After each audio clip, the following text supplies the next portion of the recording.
सिरसा तेज की सभी वीडियो देखने के लिए पहले हमारे चैनल को सब्सक्राइब कीजिए और बेल आइकन को प्रेस कीजिए।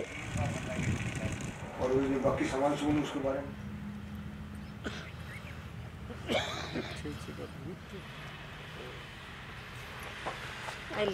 जाते चिंता न करे, डोरी तो ही है।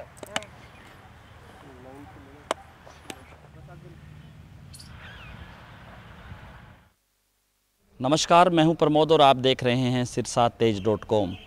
इस समय मैं मौजूद हूं केंद्रीय कपास अनुसंधान केंद्र सिरसा में और मेरे साथ मौजूद हैं केंद्रीय कपास अनुसंधान केंद्र के प्रधान वैज्ञानिक और अध्यक्ष हैं डॉक्टर दिलीप मोंगा। हम इनसे जानते हैं, चूँकि किसान है वो बीटी कॉटन की बिजाई कर रहे हैं और इनका मानना है कि 15 मई तक ये उचित समय है बीटी कॉटन का।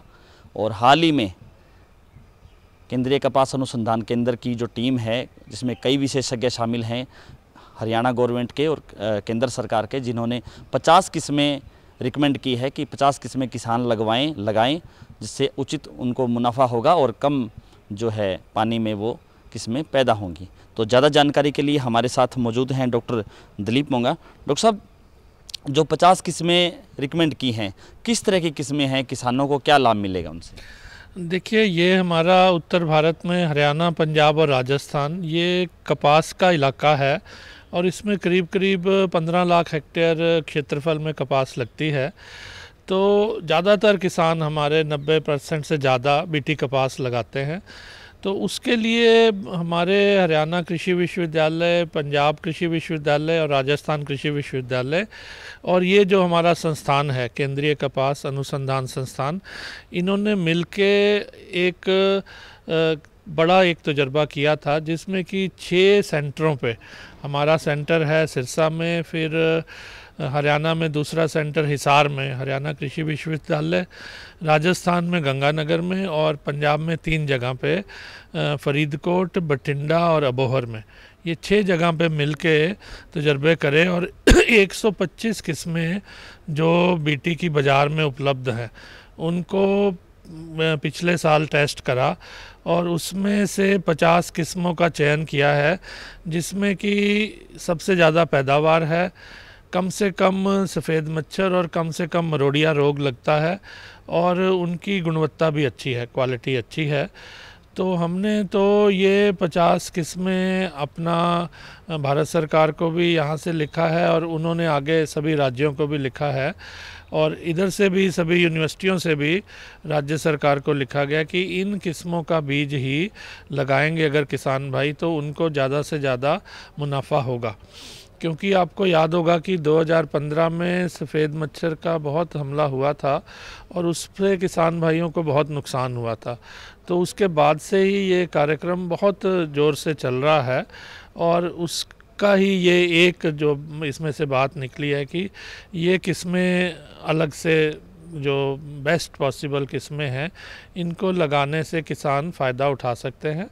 दूसरा, बिजाई का समय, उस पर भी हमने पहले बड़े तजर्बे करे थे, जिसमें कि पहले किसान भाई 15 जून तक नरमा लगाते थे। इसमें 15 मई तक का जो समय है वो सबसे बेस्ट है। डॉक्टर साहब, जैसे पिछले साल दक्षिणी भारत में गुलाबी सुंडी का प्रकोप हुआ, काफ़ी हाहाकार मचा पूरे देश में, तो इस बार जैसे आप कह रहे हैं 50 किस्में रिकमेंड की हैं, तो क्या उनमें गुलाबी सुंडी का खतरा नहीं रहेगा? देखिए, ऐसा है कि गुलाबी सुंडी जो हमारे बीटी संकर हैं, जब ये बीटी संकर बने थे तो उसमें ये था कि सुंडियों का हमला इनमें नहीं होगा।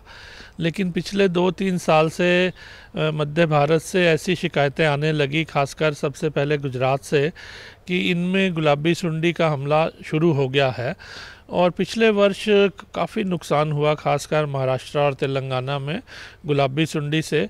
फिर भी हम यहाँ पे काफ़ी जागरूकता से पिछले 3-4 सालों से गुलाबी सुंडी पे नज़र रख रहे हैं और गुलाबी सुंडी का हमला हमारे यहाँ ना हो, उसके लिए हम जो कदम उठाने हैं वो भी उठा रहे हैं, किसानों को जागरूक भी कर रहे हैं।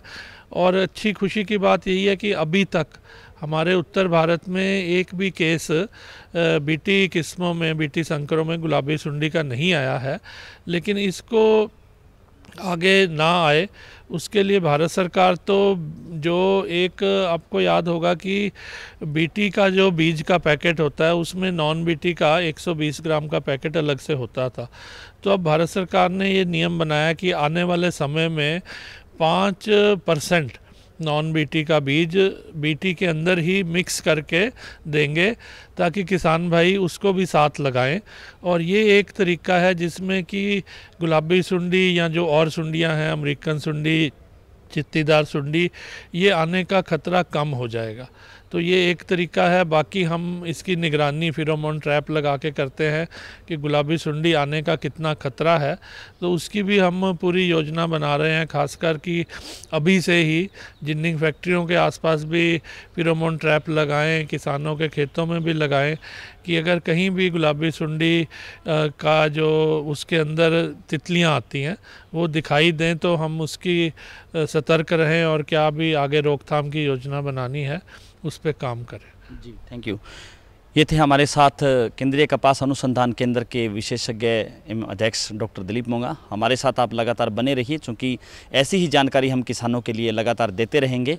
हमारे YouTube चैनल को सब्सक्राइब कीजिए और अगर ये वीडियो आप फेसबुक या ट्विटर पे देख रहे हैं तो हमारे पेज को फॉलो कीजिए। शुक्रिया।